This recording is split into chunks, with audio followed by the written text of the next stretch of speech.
توجہ دلائی کہ غزہ کی محصور آبادی کا 75% حصہ قابض اسرائیلی حکومت کی جانب سے مسلط کردہ محاصرے کی وجہ سے ہولناک بھوک کا سامنا کر رہا ہے۔ ظالم اسرائیلی حکومت کے سربراہ نتنیاہو کی مجرمانہ پالیسیوں پر تنقید کی گئی اور کہا گیا کہ یہ پالیسی انسانی وقار اور عالمی ضمیر کے منہ پر تماچا ہے۔ کہا گیا کہ قابض اسرائیل کی جانب سے غزہ پر فوجی جارحیت کا دائرہ وسیع کرنا وہاں جاری انسانی امدادی سرگرمیوں کو شدید خطرات میں ڈال رہا ہے۔ مصر اور قطر نے امید ظاہر کی کہ جلد ہی غزہ پٹی میں جنگ بندی اور انسانی عالمے کے خاتمے کے لیے اپنی بھرپور اور مسلسل سفارتی کوششیں کامیاب ہو جائیں گی۔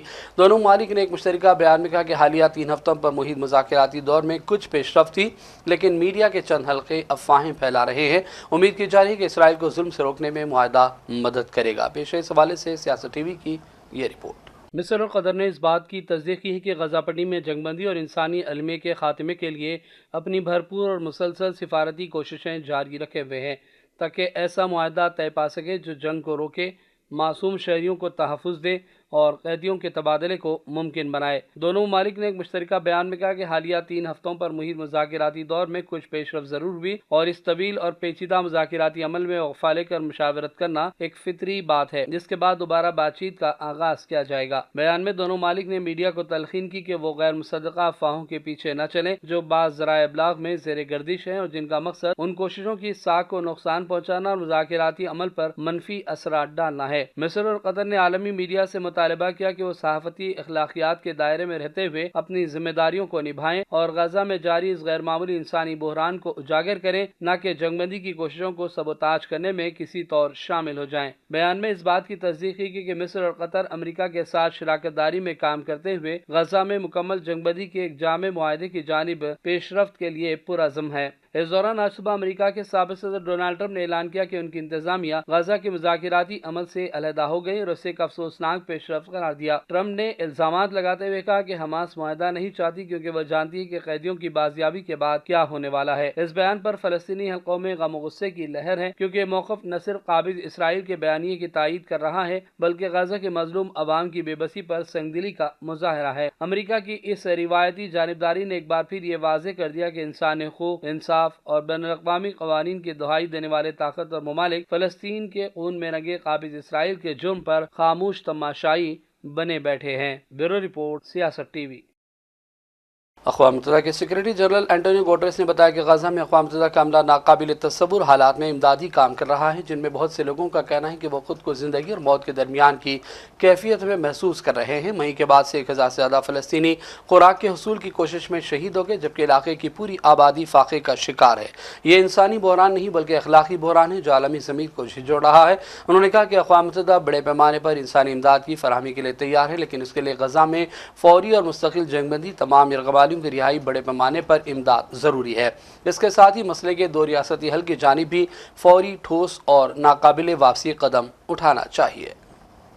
Many are so numb and depleted that they say they feel neither dead nor alive. Children speaking of wanting to go to heaven because at least they say there is food there. We hold video calls with our own humanitarians who are starving before our eyes. And this is not just a humanitarian crisis, it's a moral crisis that challenges the global conscience. We will continue to speak out at every opportunity, but words don't feed hungry children. The United Nations stands ready to make the most of a possible ceasefire to dramatically scale up humanitarian operations across the Gaza Strip, as we successfully did during the previous pause in fighting. Our plans are ready and they are finalized. We know what works and we know what does not. We need action, an immediate and permanent ceasefire, the immediate and unconditional release of all hostages, and the immediate and unimpeded humanitarian access. At the same time, we need urgent, concrete, and irreversible steps towards a two-state solution. Dear friends, we are in a global battle for human dignity, for human rights, for justice, for the multilateral system itself. And Amnesty International is indispensable in that fight. So my central message to you today is this: the world needs you more than ever. We need your courage, your creativity, and your clarity. We need your movements, rooted in communities and rising from the ground up, making it clear that leaders cannot turn a blind eye to their obligations. Israeli army radio نے ایک فوجی اہلکار کے حوالے سے بتایا کہ اسرائیل نے پہلی بار غیر ممالک کو غزہ پٹی میں پیراشوٹ کے ذریعے امدادی پیکٹ گرانے کی مشروط اجازت دینے کا اشارہ دیا۔ اس کا مطلب ہے کہ بین الاقوامی دباؤ اور غزہ میں مسلسل بھوک سے فلسطینی بچوں، خواتین اور دیگر افراد کی موت کے واقعات کو دیکھتے ہوئے ظالم اسرائیل نے اپنے رویے میں کسی قدر نرمی لانے کا فیصلہ کیا ہے۔ کئی ممالک اسرائیل پر غزہ میں امداد کی مسلسل رسائی کے لیے دباؤ ڈال رہے ہیں۔ امریکی صدر ڈونلڈ ٹرمپ کا فرانسیسی صدر ایمانوئل میکرون کی جانب سے فلسطین کو ریاست تسلیم کرنے کے اعلان پر رد عمل سامنے آ گیا۔ ٹرمپ نے فرانسیسی صدر کے فلسطین کو ریاست تسلیم کرنے کے اعلان کو مسترد کیا ہے۔ امریکی صدر ٹرمپ نے وائٹ ہاؤس میں میڈیا سے بات چیت میں کہا کہ صدر میکرون جو کہتے ہیں اس سے فرق نہیں پڑا، حالانکہ وہ اچھے آدمی ہیں۔ ٹرمپ نے کہا کہ صدر میکرون کے فلسطین کو ریاست تسلیم کرنے کے بیان میں توازن نہیں ہے۔ آئیے دیکھتے ہیں ٹرمپ کا یہ بیان۔ Well, he made a statement, Macron. His statement doesn't carry any weight. He's a very good guy, I like him, but that statement doesn't carry weight. How worthy is a trade deal with the EU? I would say that we have a 50-50 chance, maybe less than that, but a 50-50 chance of making a deal with the EU. And it'll be a deal where they have to buy down their tariffs, because they're right now at 30%. And they'll have to buy them down, maybe, or they could leave them the way they are. But they want to make a deal very badly. I would have said we have a 25% chance with Japan, and they kept coming back, and we made a deal. And the deal is, don't forget, Japan's putting up $550 billion. It's a lot of money. And also paying tariffs. The biggest part of the Japan deal, and maybe we get this with EU, maybe we don't, is that we have the right to go in and trade. We have the right. They've totally opened Japan just to the U.S. That's, to me, the biggest part of the deal. What level of tariff are you looking for? Nuclear disarmament. You said repeatedly you would like to see further nuclear arms reductions between the United States I would and like Russia. to see that. But the New START treaty is expiring in about 6 months, and it cannot be legally extended. That's a problem. That's a problem for the world. Create a new one. It's a problem for the world. You know, we have restrictions, and they have restrictions, as you know, on nuclear. That's not an agreement you want expiring. We're starting to work on that.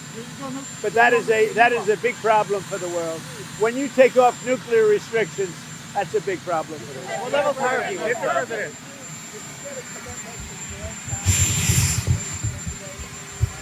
I think that Jerome Powell, I think we had a very good meeting.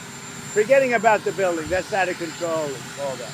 But I think we had a very good meeting on interest rates. And he said to me, now I don't know if he's going to say this on Thursday or whenever he speaks, but he said to me very strongly, the country is doing well. He said, congratulations, the country is doing really well. And I got that to mean that I think he's going to start recommending lower rates. Iran کے شہر زاہدان میں عدالت پر حملے میں متعدد ہلاکتوں کے خدشے ظاہر کیے گئے ہیں۔ غیر ملکی میڈیا رپورٹس کے مطابق مسلح افراد ایران کے صوبے سیستان کے شہر زاہدان میں واقع عدالتی کمپاؤنڈ میں گھس کر ججز کے چیمبرز میں فائرنگ کرتے دیکھے گئے۔ ایران کے سرکاری میڈیا رپورٹس میں بتایا گیا کہ سیکورٹی اہلکاروں نے جوڈیشل کمپاؤنڈ کو گھیرے میں لے لیا، جبکہ ریسکیو ٹیمیں بھی پہنچ گئی۔ جوڈیشل کمپاؤنڈ پر دہشت گرد حملے میں 6 ہلاکتوں کی بھی اطلاعات مل رہی ہیں۔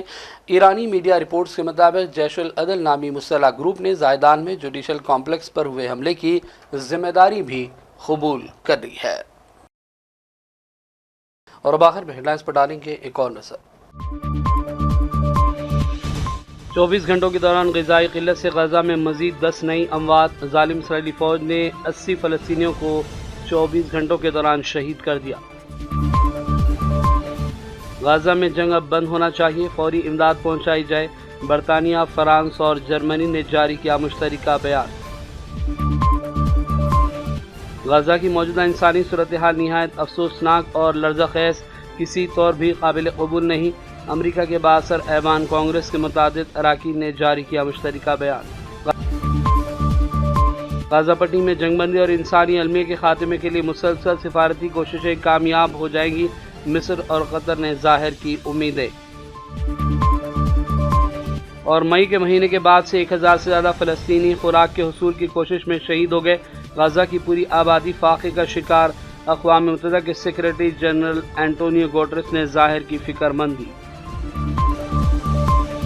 عالمی خبرنامے کا سلسلہ فی الحال یہی ختم کرتے ہیں۔ محمد فرزان احمد کو پوری ٹیم کے ساتھ اجازت دیں۔ دیکھتے رہیے سیاست ٹی وی۔